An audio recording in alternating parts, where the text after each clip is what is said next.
Hello everyone and welcome to another episode of Now Showing. I'm your host Abhijit Bhatt. In case you don't remember, it is December, the final goodbye to year 2025.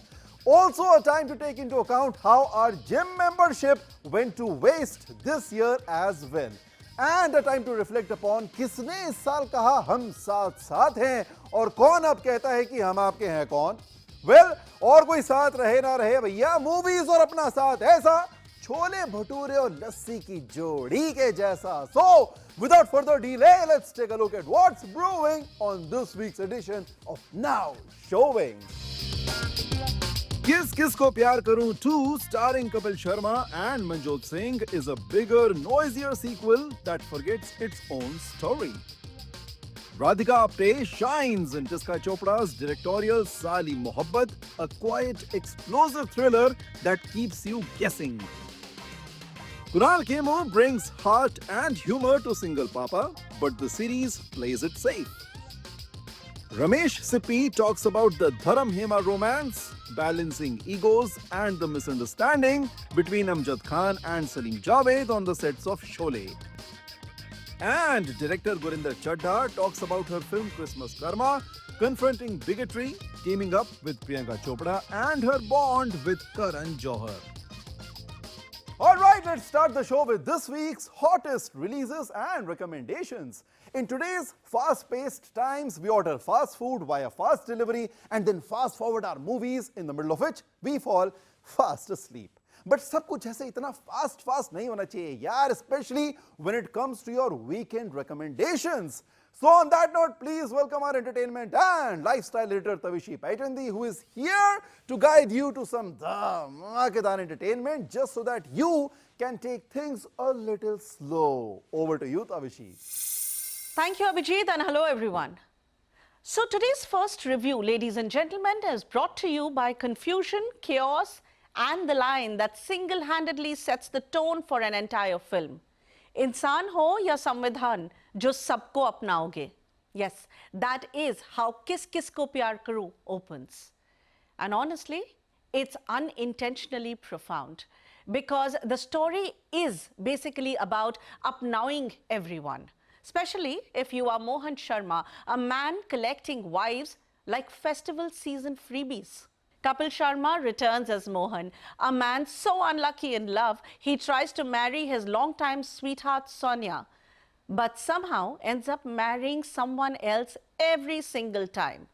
Hindu, Muslim, Christian, one wife from each faith, as if he's personally curating India's cultural directory. And when Sania finally comes back, surprise, she's now a Sikh woman. At this point, Mohan's life feels less like a marriage plot and more like a census form gone rogue. Directed and written by Anurag Kashyap, the film tries very hard to be bigger, braver, and more inclusive than the 2015 original. But what we get instead is a Bollywood blender.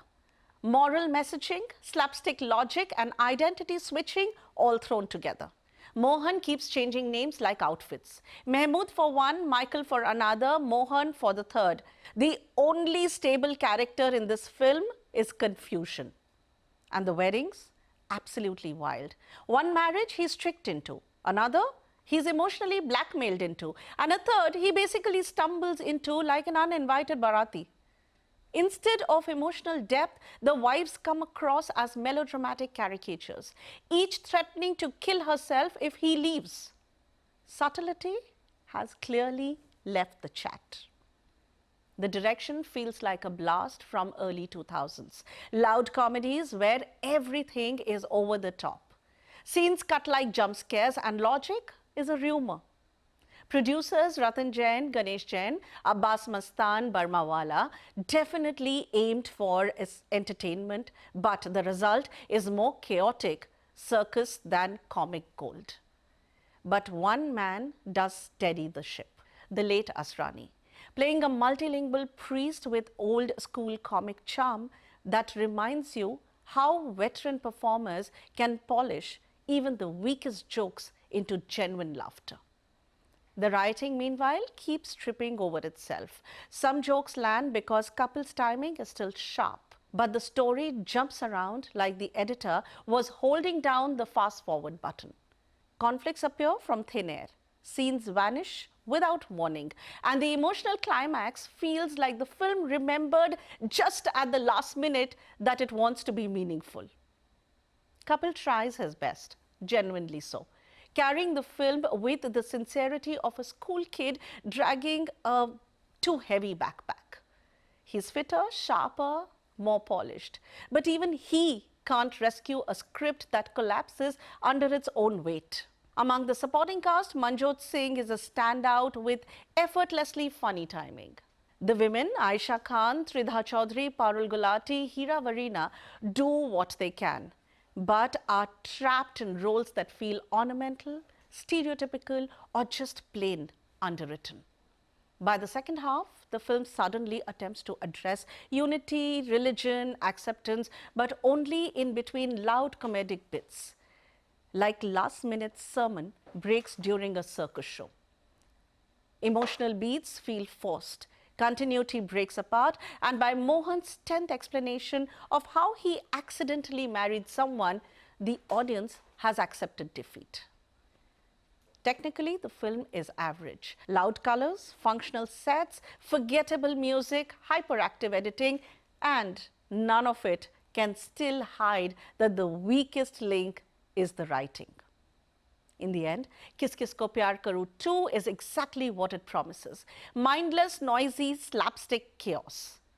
If you are here purely for Kapil being Kapil, it's a possible one-time watch.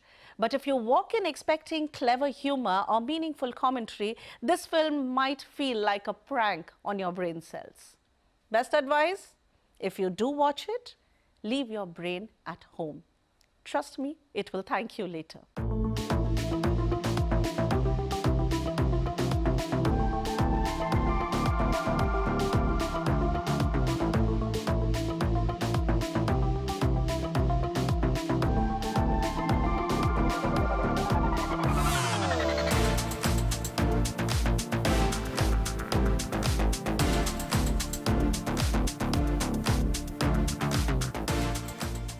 If you thought your family secrets were intense, wait till you meet this household.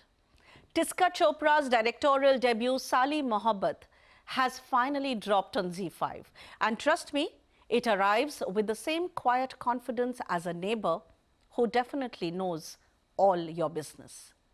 Now, this one comes with quite the ensemble. We've got Radhika Apte, Divyenndu, Anshuman Pushkar, Saurasini Moitra, and a few surprise appearances sprinkled in like unexpected masala in your dal. Oh, and by the way, Manish Malhotra makes his digital debut as producer. Yes, you heard that right. The man who styles half of Bollywood is now styling stories. At the center of it all is Smita, played by Radhika Apte, a small-town housewife whose life is as calm and organized as a perfectly folded sari. Until someone yanks the pallu. One secret slips out, then another, and before you know, her quiet world starts unraveling like a cheap sweater. Saali Mohabbat digs deep into the messy layers of infidelity, deceit, and self-discovery, but from a distinctly female lens. It's about trust, how easily it breaks, how painfully it's rebuilt, and how sometimes you have to redefine it altogether just to survive.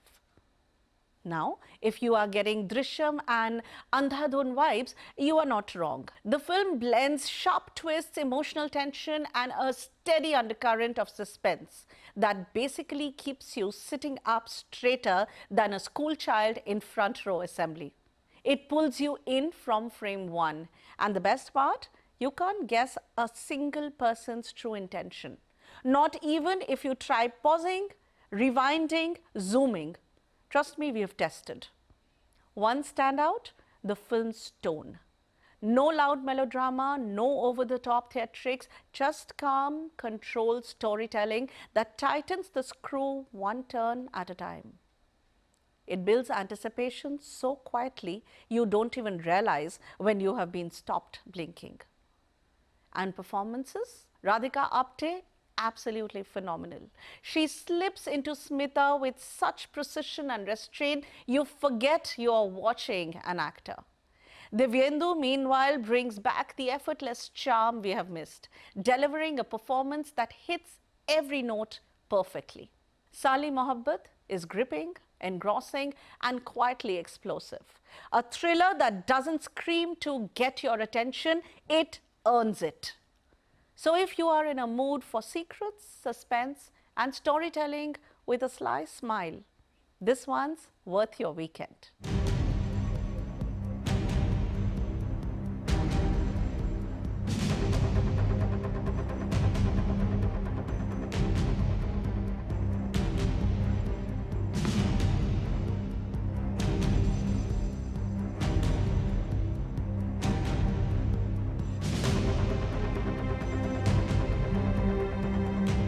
Now this one is all about a man who wants a baby so badly, he basically files for divorce from immaturity.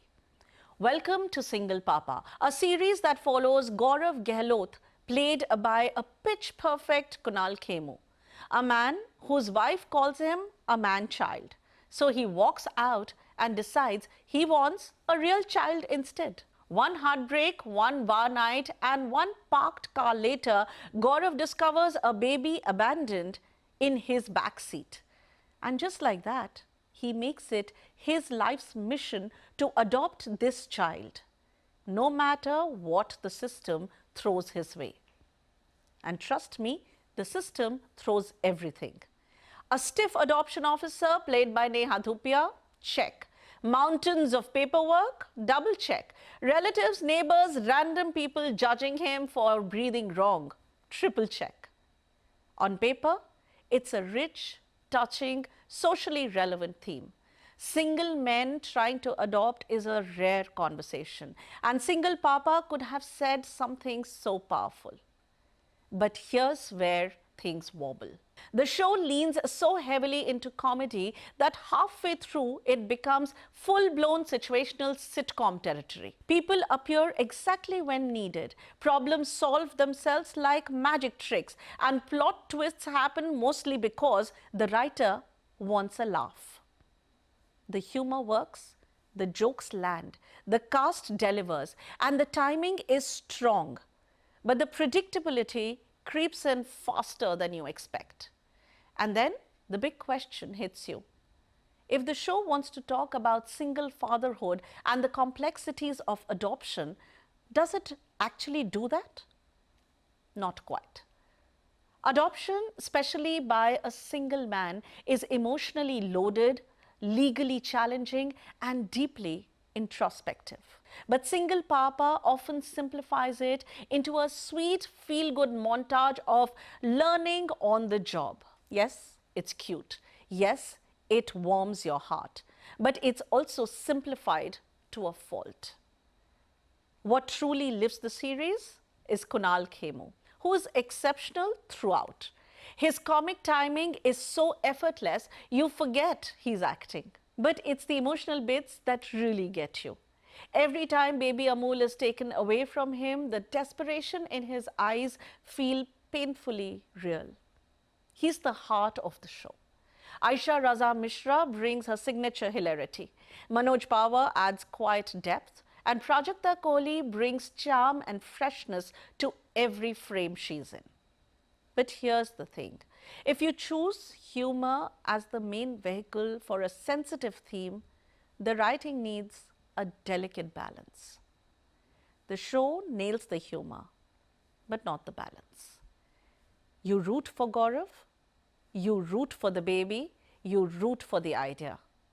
But the series itself doesn't always come together beyond the laughs.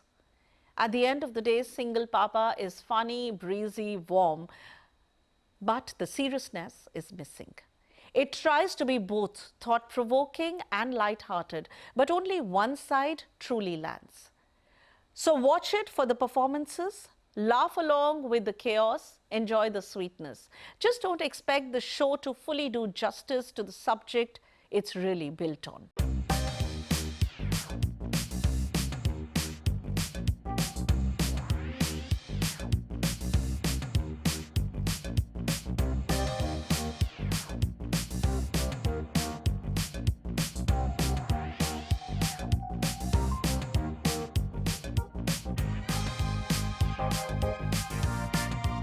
Thank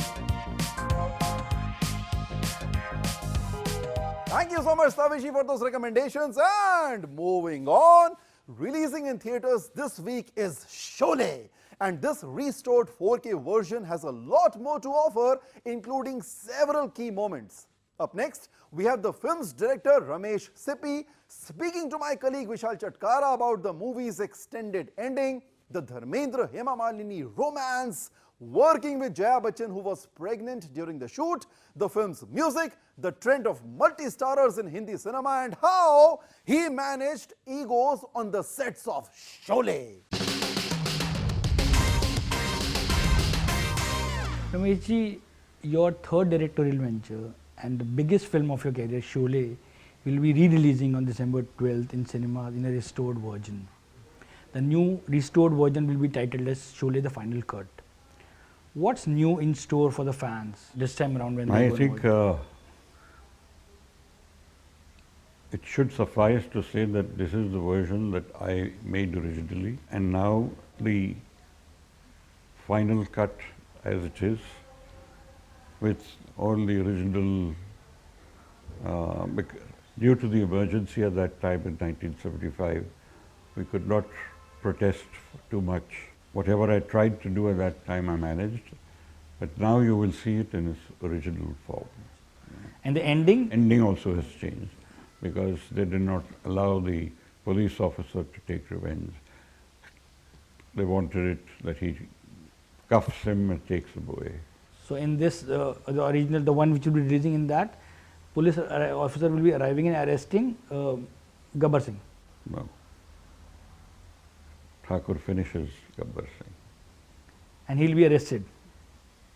So We leave it at that. everybody wanted to play the role of Gabbar, even including Dharam ji, who was Yes, that yes, time that time dating Hema Malini. But you, like a smart director, convinced him that if you play Gabbar, then Hema ji's hand would go to Sanjeev Kumar. He said, यार मेरा role तो अच्छा है, लेकिन कहानी तो संजीव कुमार की है. मुझे Sanjeev Kumar, should I not be playing Sanjeev Kumar's role? I said, yes, you can. But your role is for you. In the long run, if you think about it, you will feel that it's got its moments, it's got everything in it. And of course, most important as far as I'm concerned is you won't get Hema Malini, which should be most important to you also. So he said, yes, that's true. Did Jayaji have any reservation about playing Radha since the role was relatively short? And also, you know, how did you comfort her during the shoot, given that she was pregnant? She was pregnant before she started to shoot. We started the film with a shot of Amit ji returning the keys to her. When we came to the other sequences, and she was pregnant, so I looked at her, called Mr. Devecha. I said, she's looking a little plump. For me, she should have been an emaciated, she should have that look. And she did this role because she loved the script and she was opposite Amit ji. And as far as the role was concerned, she got to play a role with hardly any dialogues. So it was a silent role in that sense. And she has eyes. I don't think anybody else has eyes that convey so much. I think it conveyed everything that was in her heart, on her face, through those eyes. Be it Sholay, Sita or Geeta or Shan, they all are multi-starrers. How did you manage the egos on the set? Because today no big actors want to work together. I guess I was lucky that in those days some multi-starrers were around. Manmohan Desai was making some films with multi-starrers, but not too many people. So the actors obviously would work with somebody they had faith in. I happened to be one of the lucky ones. I didn't have any problems with them. So it was for me, it was fine. That apprehension, a little apprehension was there. I could sense it. And when I sensed it, I would talk about it so that the tension eased and they were comfortable, and we took it forward. If one actor had more lines, which Dharamji did, Amitji didn't mind. He was a silent one, but he found that correct for his character, and he would give one look. It was enough. It conveyed a lot. If the film like Sholay be made today, the entourage cost alone would be very high. What's your take on these high staff fees and entourage costs? I don't think today we could do that. Yeah, the pricing today is such, it would not be possible for so many actors to work together. However good the roles and however good the script, I doubt if it could happen again. And yet, it might. And we'll all be pleasantly surprised if it does and see something wonderful again. Also tell us about Gabbar Singh. First, Danny was supposed to play that role and then it went to Amjad Khan. He was in Afghanistan when we started to shoot, and we couldn't wait and just wanted to move on without him. I thought of different possibilities, and then Amjad's name flashed across. Reportedly, there was a misunderstanding between Amjad Khan and Salim Javed because he felt they wanted to replace him because he wasn't performing well in the first schedule. Is it true, sir?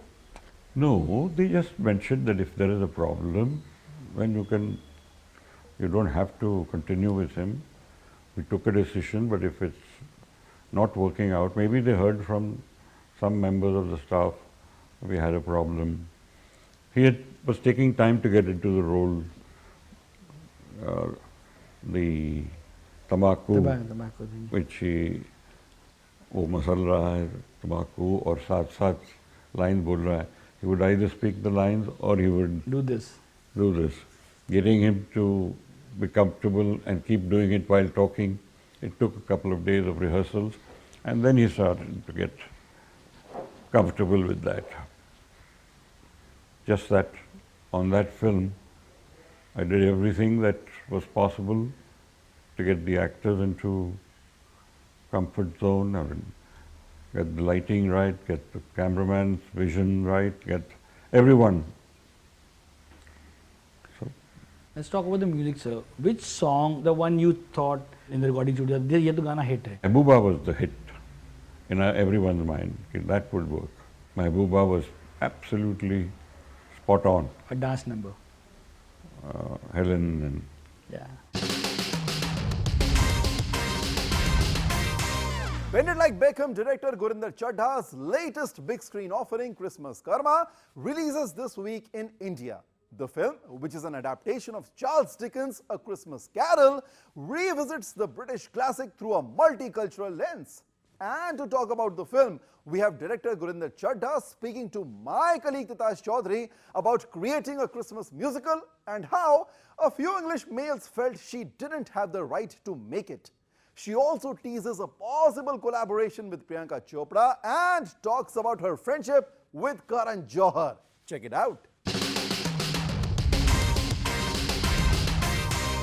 Let's talk about Christmas Karma. I watched it a few days back. Tell me something. I think this is a shattering the glass ceiling sort of a moment, because here we have an Indian filmmaker making a Christmas film. Yeah. How are you? I know it has released already, you know, in the UK. It's going to be releasing in India very soon. Yeah. Are you a little apprehensive about how, you know, the Indian audience is going to accept it? Because number one, we are not used to festival films, and that too, this is Christmas. Yes.